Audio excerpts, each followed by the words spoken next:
West Denver. Sleep deprived and heavily caffeinated. All right, let's do this then. This is the Jeff and Bill Show. I don't agree with that. They don't always agree, but hey, at least they have coffee. Coffee. And each other. I love you, man. God help us. I want to bless him. We need all the help we can get. Now here's Jeff Hunt and Bill Thorpe. The Jeff and Bill Show on News Talk 710 KNUS.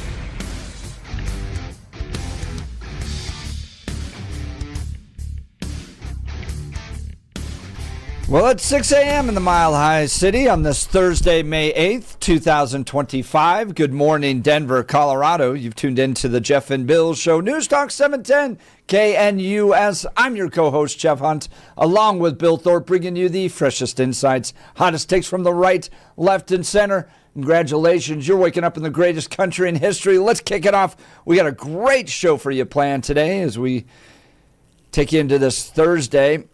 We're going to talk with Jonathan Pullen, Special Agent in Charge, DEA, Rocky Mountain Field Division, about some of the latest activities they've been working on with the FBI. Get some of those bad guys and gals off the street. Rep. Ty Winner, Assistant Minority Leader down at the Colorado State Capitol, is going to join us a little bit later in the 7 o'clock hour as the legislative session finally wrapped up. You know, that horrible popping sound you heard coming from the city of Denver was the destruction of our state. While lawmakers were working away at the state capitol, finally wrapped up. You can sleep soundly tonight. Fortunately, there's a bunch of bad bills that eventually become law. We'll talk with Rep. Ty Winner about that. Sheriff Darren Weekly is going to be live in studio. We'll have a great conversation with him. And then Steve and Elise from the Black Eyed Peas are bringing us some food, Bill, in the 9 o'clock hour to preview the Mother's Day celebration. So we've got a whole lot going on. This will be a lot of fun today. Yeah. Well, speaking of fun, we had fun yesterday with John Corbliss singing birthday grams to you. Oh, excellent. For your 21st birthday. Oh, how nice. Yes. Right, baby, 21. The 17th or 85th time I've turned 21. Yeah. But I appreciate the day off. It was nice. It was nice to sleep in. The dog was super excited because she's like, and she loves to go walking in the morning. And since I'm not around in the morning, the fact that I was around in the morning, she's like, no way, extra morning walk. Oh my God. Yeah. So she was extremely happy. And the reason she likes the morning walks is because that's when all the bunnies are out. Much easier. Much easier to chase the bunnies when they're out in the morning. So did that one. It was a nice quiet day. It was interesting how I was talking to my brother yesterday afternoon about how as a kid, you're looking for this big birthday party and you go through your 20s and you got to have this big raging party. And then as you're getting older, you're like, I just want to sit on the couch.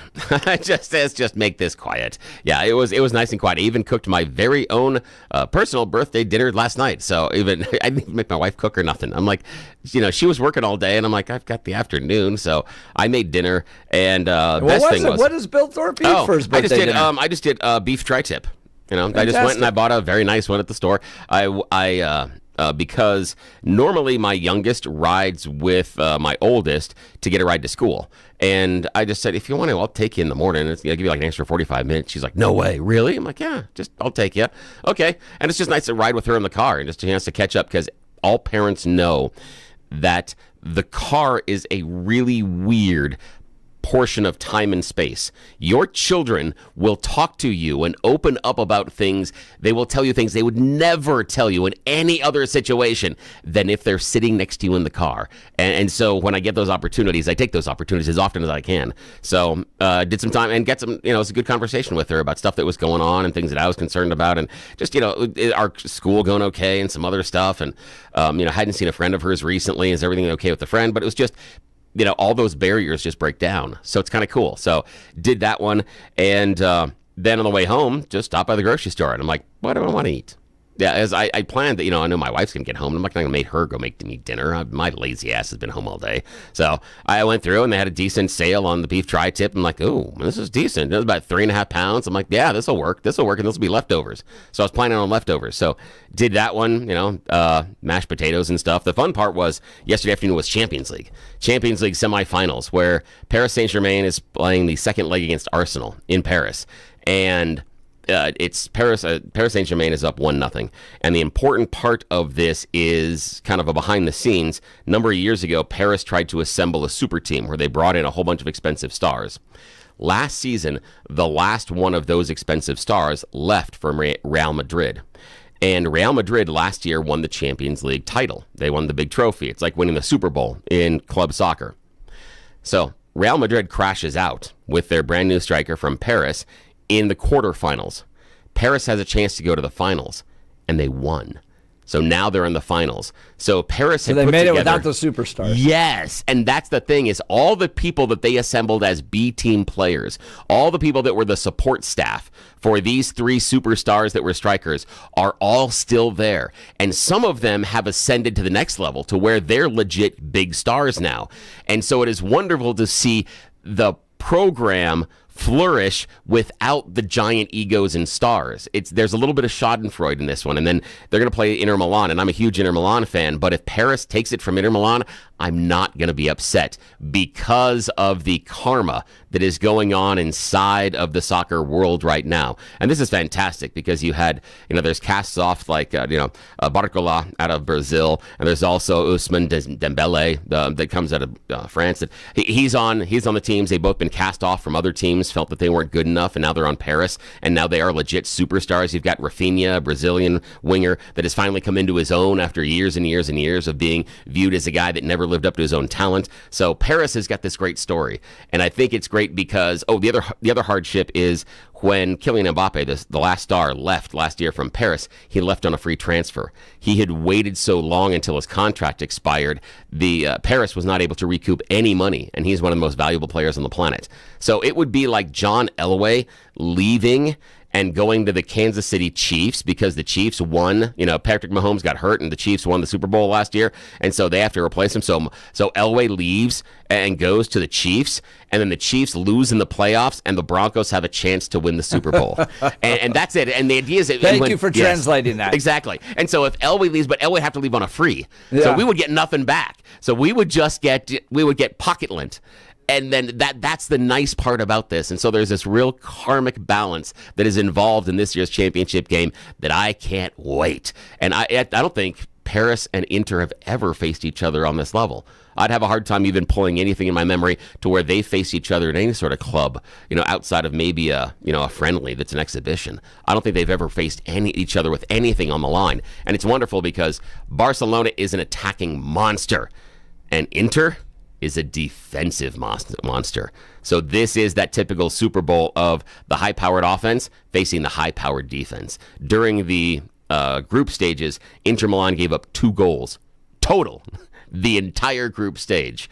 Yeah. Good defense. Yeah, fantastic defense. So this is something special. This is cool. Always be sure to check out Bill Thorpe's soccer podcast called Billy's Balls. Yes, it is. and it's not the same thing when I say, would you like to rub? It's for good luck. I'm just saying. It's just for good luck. All right. Bill Thorpe's back. Always able to make it awkward. awkward. A lot to talk about. Now it's time for your morning dose of news and comment with Blake Olson. Blake Olson. Blake Olson, news and comment. Hey, good morning. It's 38 and sunny in Denver. It's going to be nice and green after all that rain. And now sun in May, expecting a high of 68 today. The 7-10 5-day forecast coming up. Our top story, DJT says there's a big news conference this morning at 8 in the Oval Office concerning a major trade deal with a big and highly respected country, the first of many. All I do is win, no matter what. Denver Health wants to spend money from a voter-approved sales tax on essential patient services. The CEO spoke to Denver City Council on Wednesday. Donna Lynn said Denver Health has seen a big jump in uncompensated care expenses in the last 5 years. No way, Jeff. No, I wonder why that is. I wonder why. A tax increase is expected to provide about $65 million. Help close that gap. Yesterday we hosted a guy from Westward who has been writing about the illegal immigrants coming up for years and gone out to the camps that were there a few years ago and been tracking all this. And one of the things he said yesterday was, they're still here. They're still here. They haven't left. They have just kind of absorbed into the community. I wonder why there's cost of health care. That's just amazing. You get what you vote for. That's exactly right. And you pay for it. Amazing. Now, that was a great hour on Wednesday. Great job with that. Great to have Billy back, by the way, and all the information on soccer that I needed to hear this morning. Thank you. Black smoke out of the chimney again today. So that means the Cardinals haven't selected a pope in the second round, the third round tomorrow, but they may be looking for a quarterback. The Colorado Bureau of Investigation says 4 people have been arrested and multiple pounds of fentanyl have been seized after a significant drug investigation. The CBI says the investigation revealed that the drug trafficking organization has ties to multiple states and related to the Sinaloa cartel. Close confidant of the royal family, John Bryant, caught on tape saying, I was really pissed because he lied to me. Epstein. When I found out he was lying, I was so pissed. No, he was underage girls. That's not cool. No, it's hard to hear, but you can see it on the video. He said Prince Andrew lied to him about Epstein and, quote, effing underage girls. Is sickening. James O'Keefe with another bombshell. Will it lead to anything more as far as justice for children who were trafficked and abused at Epstein Island? Probably not. Who knows? And what about the Epstein list? FBI Director Kash Patel and AG Pam Bondi had a presser on Wednesday. If you harm our children, you will be given no sanctuary. There is no place we will not come to hunt you down. There is no place we will not look for you. And there is no cage we will not put you in should you do harm to our children. The prioritization of this administration and General Bondi has made it abundantly clear to child predators. You will be hunted down and you will be prosecuted. The FBI announces they have just arrested over 200 alleged child sex predators.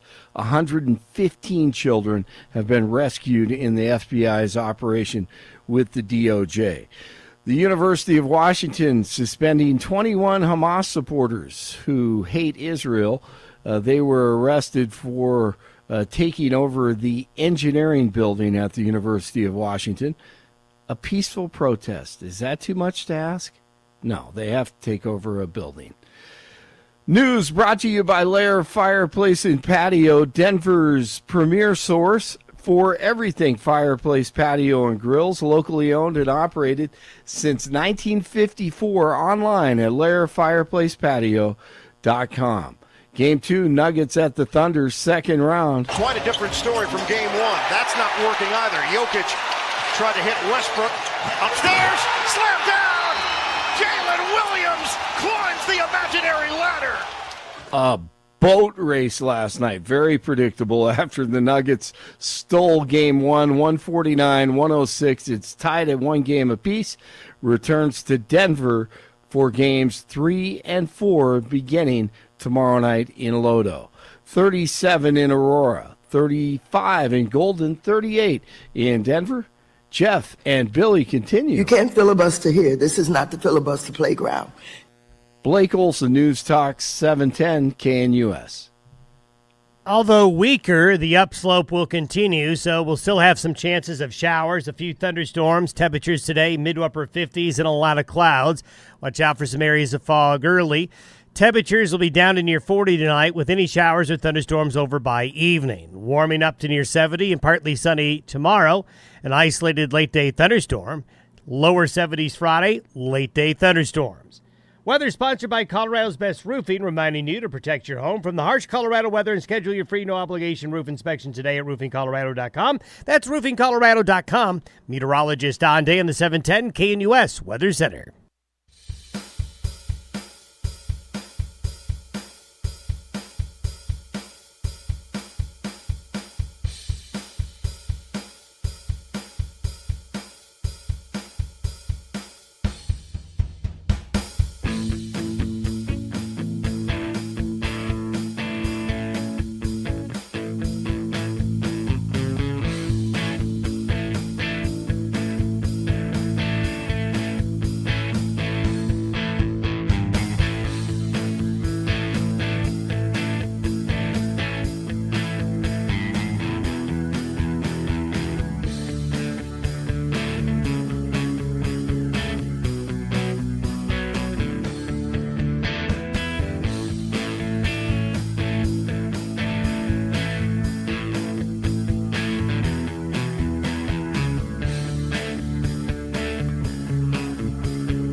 Well, I'm intrigued, Bill, with the new pick for the Surgeon General.